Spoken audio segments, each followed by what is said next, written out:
साथियों नमस्कार, स्वागत आप सभी का एक बार फिर से अपनी कलम अपने चैनल पर। साथियों हम बात कर रहे थे संधि की। कल हमने लगभग 1 घंटे की क्लास के अंदर संधि की परिचय के बारे में देखा, फिर उसके बाद में स्वर संधि, संधि के भेद, वो सभी बातें, स्वर संधि का परिचय, फिर स्वर संधि के भेदों के बारे में पढ़ा। उसके बाद में हमने संधि की, स्वर संधि के 3 भेदों की हमने विस्तार से बात की, यण संधि, दीर्घ संधि और गुण संधि की। ठीक है, जैसे यण में हमने पढ़ा इक के स्थान पे यण हो जाता है। कहाँ पे? यदि ई, उ, री और लरी, ठीक है, इनके बाद में यदि असमान स्वर हो, ठीक है, एक बार रिवीजन कर लेते हैं, तो उसका क्या होता है? ई के स्थान पे ये हो जाता है, उ के स्थान पे वह हो जाता है, री के स्थान पे र हो जाता है, री के स्थान पे ल हो जाता है। असमान स्वर होने आगे है ना। दीर्घ की हमने बात की, समान स्वर मिलके ए या आ के बाद में ए या आ हो तो हमेशा आ हो जाता है। ई या बड़ी ई के बाद में ई या बड़ी ई हो तो बड़ी ई हो जाता है, दीर्घ ई हो जाता है। उ के बाद में उ हो, कोई सा भी छोटा बड़ा हो तो भी वो हमेशा दीर्घ उ हो जाता है, क्योंकि दोनों के स्थान पे होता है, एक आदेश होता है। और री के बाद में यदि होता है तो बड़ी री हो जाती है। ठीक है, गुण संधि में हमने पढ़ा ए या आ के बाद में यदि ई हो तो इसका ए हो जाता है, ठीक है, दोनों के स्थान पे। और ए या के बाद में उ हो तो इन दोनों के स्थान पे ओ हो जाता है, और ए या के बाद में री हो तो अर हो जाता है, और री हो तो एल हो जाता है। ठीक है, इस प्रकार से हमने पढ़ा। अब देखिए आज पढ़ते हैं हम वर्धी संधि की। विस्तार से पूरी बात करेंगे। आपके जो भी कंफ्यूज है आज तक, यदि आपकी संधि समझ में नहीं आई है तो मेरे हिसाब से कल आप क्लास ली होगी, समझ में आ रही है। बहुत से साथियों को अच्छे रिस्पॉन्स मिले, क्योंकि रीट के लेवल की हम यहाँ पे देख रहे हैं।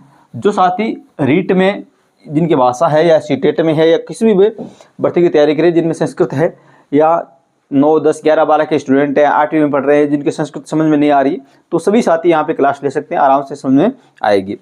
यहाँ पे क्लास लेने के बाद में जो भी साथी रीट की तैयारी कर रहे हैं उनके लिए विशेष रूप से टेस्ट हम ले रहे हैं, सभी का टॉपिक वाइज टेस्ट सीरीज भी ले रहे हैं।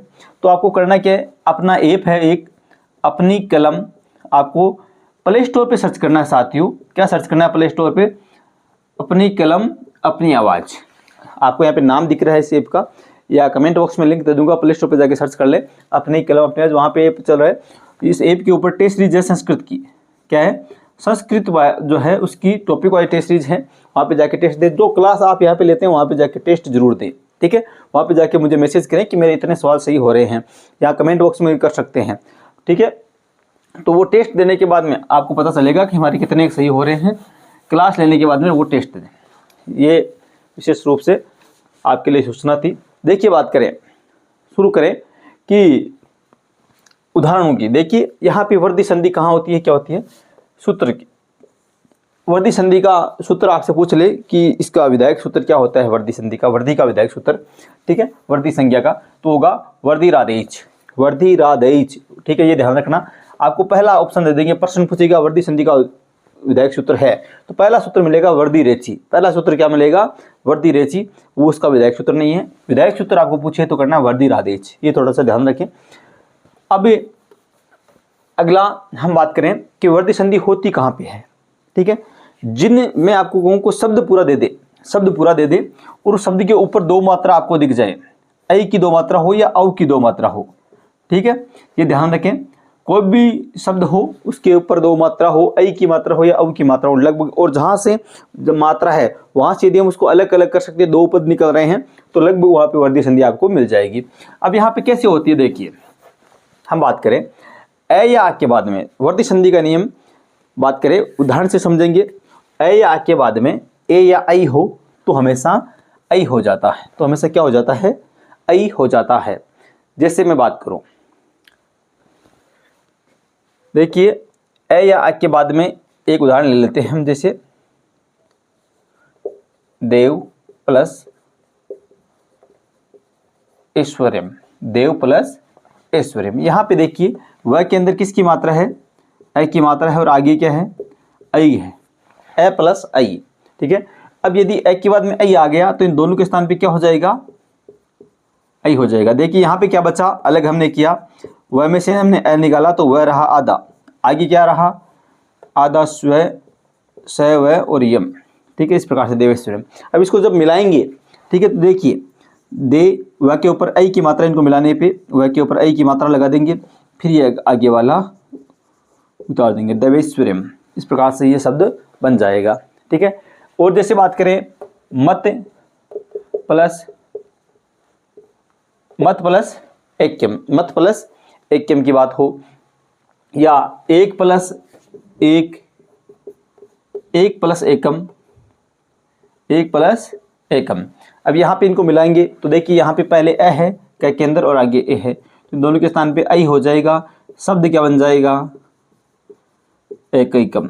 ठीक है, इस प्रकार से शब्द बन जाएगा। यहाँ से ये बहुत सारे उदाहरण आप किसी भी किताब में हैं वो ले किताब देखें, उसमें उदाहरण देखें, प्रश्न देखें और अपना ऐप के ऊपर जाके टेस्ट दें, आपको समझ में आएगा कहाँ कहाँ से कैसे सवाल बनते हैं।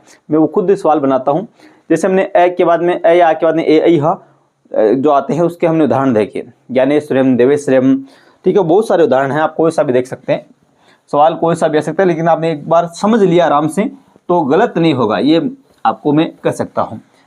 देखिए बात करें यहाँ पे ए या के बाद में यदि ओ औ हो तो हमेशा दोनों के स्थान पे औ हो जाता है। क्या हो जाता है, औ हो जाता है। जैसे मैं बात करूं, शब्द है जल प्लस ओके, जल प्लस ओके, आपको दिखाई दे रहा है।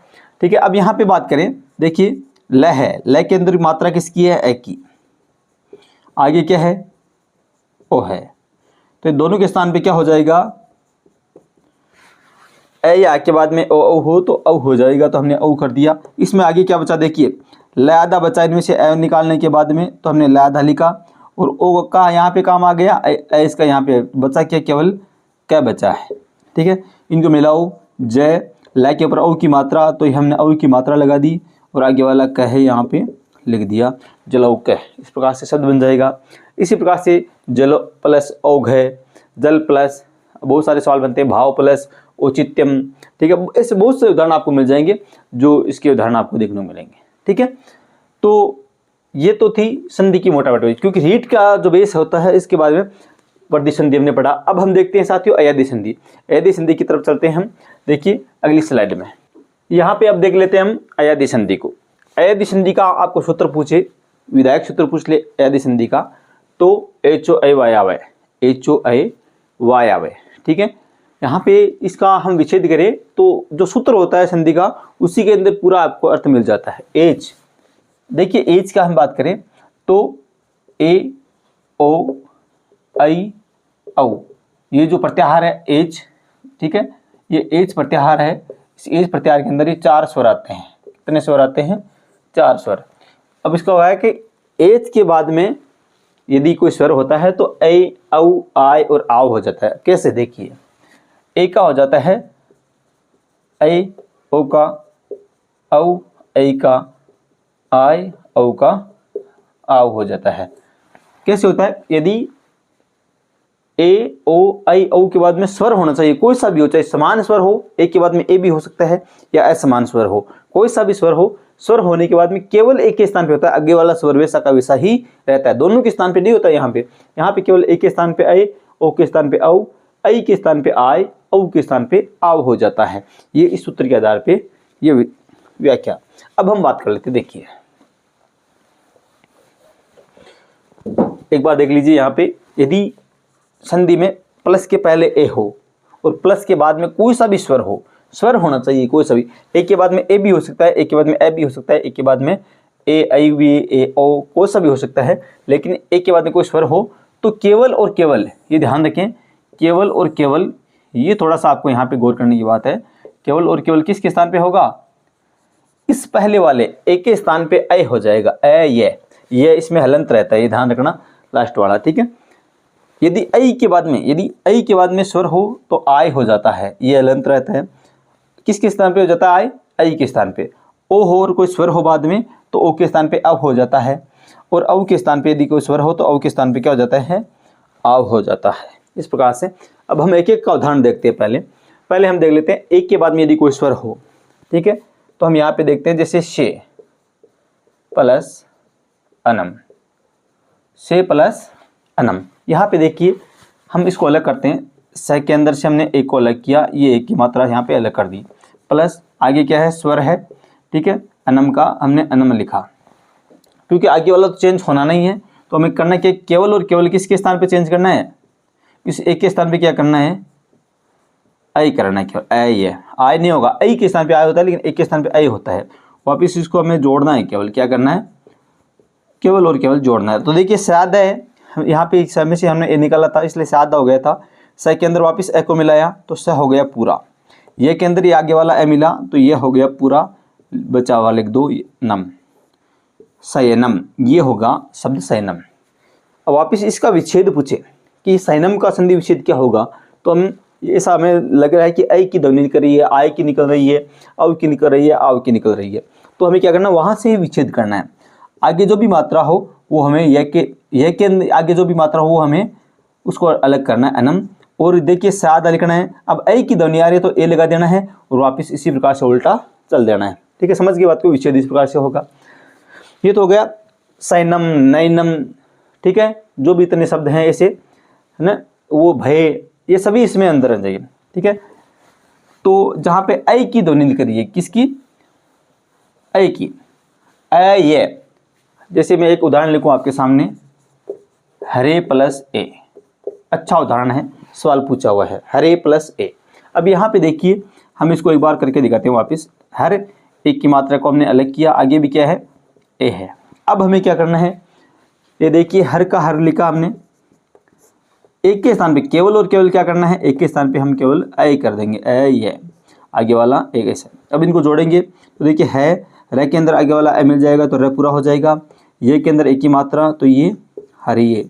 ये उदाहरण पूछ सकते हैं, इंपॉर्टेंट सवाल। इस प्रकार का उदाहरण है वो पूछने की संभावना होती है। नैनम, सैनम, बहुत से ऐसे उदाहरण हैं। और देखिए हरिये हो गया। अब हम बात करते हैं, देखिए ऐ के बाद में ऐ है, इस ऐ के बाद में कोई स्वर हो तो आय हो जाता है। कैसे, देखिए बात करते हैं, जैसे नई प्लस अक, नई प्लस अक है, तो यहाँ पे देखिए ऐ के बाद में ए आ गया, स्वर आ गया, कोई सा भी आओ, तो यहाँ पे न को हमने अलग किया, ऐ की मात्रा को हमने अलग किया इसको, फिर आगे वाला अक लिखा। ठीक है, अब ऐ के स्थान पे क्या हो जाता है, ऐ के स्थान पे आय हो जाता है, तो हमने ऐ के स्थान पे केवल क्या करना है, आय करना है वैसा उतारना है आगे, इनको वापस मिलाएंगे तो क्या हो जाएगा, नायक है। ठीक है, नई प्लस इका, नायिका, गई प्लस इका, गायिका। इस प्रकार से बहुत से ऐसे उदाहरण हैं जो बन सकते हैं ऐसे। ठीक है, जैसे बात करें हमने जे प्लस अति, जयति, इस प्रकार से बहुत से उदाहरण हैं जो इसके मिल सकते हैं, ए के भी, ऐ के भी। ठीक है, एक एक उदाहरण समझ लो, किताबों में उदाहरण भरे पड़े हैं। देखिए ओ के बाद में यदि स्वर हो तो हम उदाहरण देख लेते हैं एक बार। औ हो जाता है, ओ के स्थान पे क्या हो जाता है, अव। जैसे मैं बात करूं यहाँ पे बहुत से उदाहरण, सरल सा उदाहरण देख लेते हैं एक बार, ओ प्लस अनम। ठीक है, तो ओ का स्थान पे क्या हो जाएगा, अव हो जाएगा केवल। ओ के स्थान पे बचा क्या, पै आधा बचा। ठीक है, इसको वापस मिलाया तो प पूरा हो गया, वह आधा है, इसमें आगे वाला ए मिलाया तो वह पूरा हो गया। ठीक है, और नम, पवनम, शब्द क्या बन जाएगा, पवनम बन जाएगा। ठीक है, पो प्लस अनम, पवनम, पवनम। ठीक है, स्रो प्लस अनम, अच्छा उदाहरण है। यहाँ पे देखिए, थोड़ा सा गौर कीजिए, स्रो प्लस अनम, यहाँ पे थोड़ा सा ध्यान रखें, श्रय आधा रहा, ओ को हमने अलग किया, थोड़ा सा ध्यान दें, अनम। ठीक है, स्रो प्लस अनम। तो यहाँ पे देखिए ओ के बाद में ए आ गया तो ओ के स्थान पे क्या हो जाएगा, अव हो जाएगा। आगे क्या बचा, श्रय आधा बचा, अनम आगे लिखा। अब मिलाया हमने, देखिए श्रय का आगे वाला ए मिलेगा तो श्रय पूरा हो जाएगा। वह के अंदर आगे मिलाया, क्या हो जाएगा, वह के अंदर ए मिलाया तो वह पूरा हो जाएगा। अब देखिए नम जो है, न का ये जो ध्वनि आती है, यदि र उसके पहले हो तो न का न हो जाता है, न का क्या हो जाता है, न हो जाता है। जैसे कृष धन न हमने पढ़ा था, कृष धन न। ठीक है, इसका क्या हो जाएगा, सॉरी वो व्यंजन में हम देखेंगे, हमने आज वो 8वीं क्लास को पढ़ाया था, इसे याद रह गया, कृष धन न कृष्ण है। ठीक है, तो श्रवय न का न हो जाएगा और मैं का मैं, श्रवणम। ठीक है, श्रव प्लस अनम, श्रावणम, श्रावणय। इस प्रकार से अलग अलग पौ, धौ प्लस इका। यहाँ पे देखिए जैसे औ की मात्रा को हम बात करें, धौ आता है, धौ प्लस इका, तो क्या बन जाएगा, औ के स्थान पे क्या हो जाएगा, आव हो जाएगा। शब्द क्या बन जाएगा, दाविका, मिलाने पे दाविका, नाविक। ठीक है, इस प्रकार के जो शब्द हैं। एक छोटा सा उदाहरण देखिए, पूछा गया भी है ये। अब आपको पूछ ले कि भावय, इसका विच्छेद क्या होगा। अब यहाँ पे देखिए, आपको गौर करने की ज़रूरत है। यहाँ पे ध्वनि किसकी निकल रही है, आव की ध्वनि निकल रही है। ठीक है, तो हम जैसे आव की निकल रही है तो हमें अलग यहाँ से ही करना होगा। आव हमने अलग किया क्योंकि औ के स्थान पे आव होता है, तो हमने आ व नीचे लन लगा दिया। आगे व के अंदर कौन सी ध्वनि है, ए की ध्वनि को हमने अलग किया, और आगे भय के अंदर क्या बचा, केवल आधा भय बचा है। ठीक है, अब इनको हम देखिए मिलाएंगे। अब इसको वापस विच्छेद कर रहे हैं, तो आव किसके स्थान पे होता है, औ के स्थान पे, भय यहाँ पे आधा और आगे ए। तो इसको मिलाओ, देखो भव प्लस ए, इसका विच्छेद क्या होगा, भव प्लस ए भावः। इस प्रकार से हो जाएगा। तो विच्छेद भी पूछ सकते हैं और विच्छेद का संधि शब्द भी पूछ सकते हैं। ये थी अयदि संधि, जहाँ पे अलग अलग बहुत सारे उदाहरण आपको किताबों में मिल जाएंगे, लेकिन हमने समझाने की आपको कोशिश की है। अब हम आगे देखते हैं साथियों, जो 3 संधियाँ और बची है, पररूप, पूर्व रूप, प्रकृतिवाद, जो भी, उसको हम देख लेते हैं, क्योंकि यहाँ से भी सवाल बन सकते हैं, संभावना है। मुख्य जो संधियाँ थी स्वर संधि की 3, वो 5 संधियाँ थी, वो हमने पढ़ ली। स्वर संधि, व्यंजन संधि, विसर्ग संधि, 3 संधियाँ। इसमें से पहली संधि स्वर संधि, संधि के 5 भेद स्वर संधि की, वो हमने देखी। अब हम देखते हैं आगे प्ररूप और पूर्व रूप को एक साथ में देखेंगे, क्या इसमें बदलाव होते हैं, क्या नहीं होते हैं। क्योंकि प्ररूप जो है वो आपकी गुण संधि हो, वर्ती संधि हो, पूर्व रूप यहाँ पे ये अपवाद के रूप में भी काम चलती है। यहाँ पे क्या क्या संधि होती है, तो थोड़ा सा आपको ध्यान रखने की आवश्यकता इसमें पड़ेगी, प्ररूप और पूर्व रूप में। तो चलते हैं हम अगली स्लाइड पर। अब हम देख लेते हैं जो अगले भेद हैं, प्ररूप और पूर्व रूप।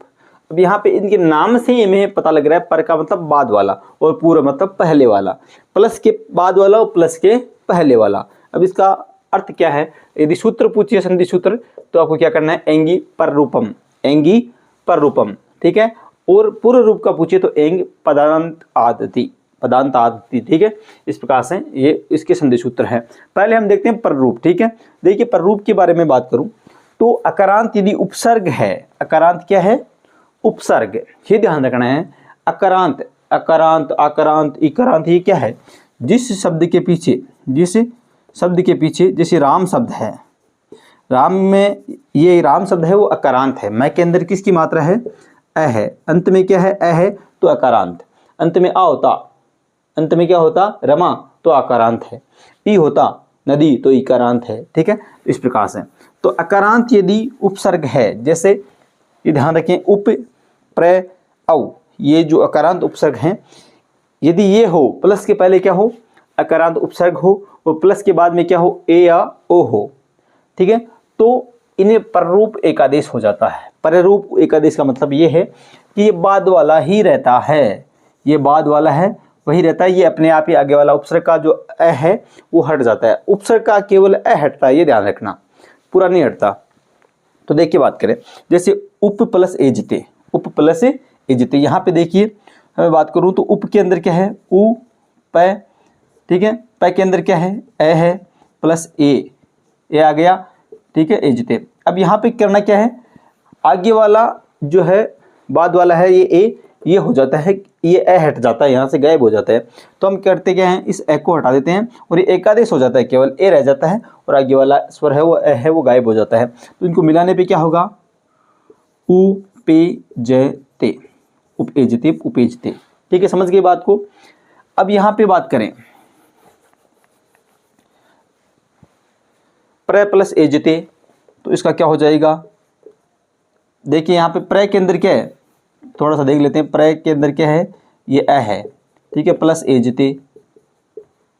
ठीक है, तो यहाँ पे देखिए अ तो गायब हो जाता है, आगे वाला जो बाद वाला है प्र को जो ए है एजते का, वो हो जाता है इसका, और अ हट जाता है। तो इस देखिए प्र आधा है, अभी तक इसमें एक ही मात्रा लगानी है, ये तो गायब हो गया, एक ही मात्रा लगा दो तो हो गया प्रे, और अजते बजा तो जते, प्रेजते।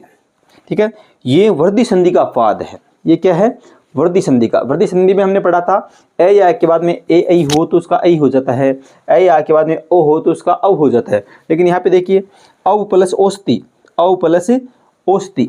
ठीक है, अव प्लस औस्ती में देखिए व के बाद में व में क्या है अ है, आगे क्या है ओ है, तो ये पहले वाला अ गायब हो जाता है और शब्द बन जाता है अवोस्ती, शब्द बन गया अवोस्ती। इस प्रकार से ये संधि होती है पररूप। पररूप का मतलब पर का मतलब बाद वाला, ठीक है, और पूर्व मतलब पहले वाला। अब पूर्व में क्या होता है देखिए, यदि हम बात करें तो यदि ए या ओ के बाद में यदि जो ऋस्व ए, केवल क्या होना चाहिए, ऋस्व ए, छोटा ए ही हो, आ नहीं हो, इसका दीर्घ रूप नहीं होना चाहिए। ए और ओ के बाद भी यदि ऋस्व ए है तो ऐसे शब्दों में पूर्व रूप है वो एकादेश हो जाता है। पूर्व वाला मतलब जो पहले वाला ए या ओ है वो एकादेश हो जाता है, आगे वाला ए है वो गायब होता है, पूरी तरह गायब नहीं होता। वो कैसे, देखिए इस ए के स्थान पे हम ये अवग्रह चिन्ह लगा देते हैं। ये एक लुप्त प्राय चिन्ह है, इसमें एक ए की ध्वनि निकलती है हरे औ, लेकिन ये गायब की तरह रहता है, ये लुप्त प्राय है। हरे प्लस औ, यहाँ पे देखिए ए के बाद में ए आ गया तो इस ए को तो करना है, ए का क्या करना है, इस ए जो है इस ए का अवग्रह चिन्ह करना है। सेम टू सेम मिला दो, हरे ए के स्थान पे कर दो अवग्रह चिन्ह और हरे औ, ठीक है। वने अत्र जो शब्द बन जाएगा एकादेश ए रह जाएगा और इस ए का बन गया ये अवग्रह। गुरो, देखिए गुरो, इस ए का क्या बन गया, ये अवग्रह बन गया गुरु औ, ठीक है। विष्णु औ, तो शब्द बन जाएगा विष्णु, ये अवग्रह और वह विष्णु औ। इस प्रकार से ये शब्द बनते हैं, ठीक है। ये कुछ शब्द हैं वो आपको देखते ही पता चल जाएगा, इसमें हरे औ, विष्णु औ, गुरु औ, इस प्रकार के जो शब्द हैं अंत में यह ऋस्व आ रहा है, ये अयादि संधि के इस अपवाद के रूप में है। हमने अभी अयादि संधि पढ़ा था कि ए ओ के बाद में यदि कोई भी स्वर हो तो भी ये शब्द आपको थोड़ा सा दोबारा पढ़ने होंगे, उदाहरण आपको देखने होंगे, तब जाके समझ आएगा। नियम आपको पढ़ना है कि पहले पर रूप का क्या होता है, पर का मतलब बाद वाला, पूर्व का मतलब पहले वाला, ठीक है। यदि पर रूप में होना चाहिए अकारांत उपसर्ग होना चाहिए उप प्र अव, और उसके बाद में यहाँ पे देखें तो ए ओ के बाद में केवल ऋस्व ई हो अ हो तो ये पूर्ण रूप होता है। अब हम देख लेते हैं एक संधि बची स्वर संधि की प्रकृति भाव। हम देखते हैं प्रकृति भाव संधि। अब हम देख लेते हैं प्रकृति भाव संधि। अंतिम संधि बची है स्वर संधि की। स्वर संधि की जो अंतिम संधि है प्रकृति भाव संधि। यहाँ पे देखिए प्रकृति भाव, प्रकृति का मतलब जैसा है वैसा ही रहना, प्रकृति का भाव है जैसा है वैसा ही, इसमें प्रकृति भाव संज्ञा प्रग्रह संज्ञा है जो हो जाती है, ठीक है। प्रकृति भाव यही संधि है, जैसा है वैसा रूप का वैसा रूप रहना है। कैसे, इसका देखिए पहले सूत्र देख लीजिए, संधि सूत्र प्लुत प्रग्रह अचि नित्यम, मतलब नित्य वही रहेगा यदि प्लुत और प्रग्रह के अंदर यदि बाद में स्वर है तो वही नित्य जैसा है वैसा ही रहना है। कैसे, प्लुत स्वर और उसके बाद में कोई भी स्वर हो तो जैसा है वैसा का वैसा ही रहना है, और प्रग्रह संज्ञक शब्द हैं, प्रग्रह संज्ञक शब्द और उसके बाद में स्वर है तो जैसा है वैसा का वैसा ही रहना है। अब प्रग्रह संज्ञक शब्द क्या होता है, प्लुत स्वर है वो क्या होता है, तो देखिए हमने सबसे पहले वर्ण विचार में पढ़ा था प्लुत स्वर, ये होता है ऋस्व दीर्घ और प्लुत।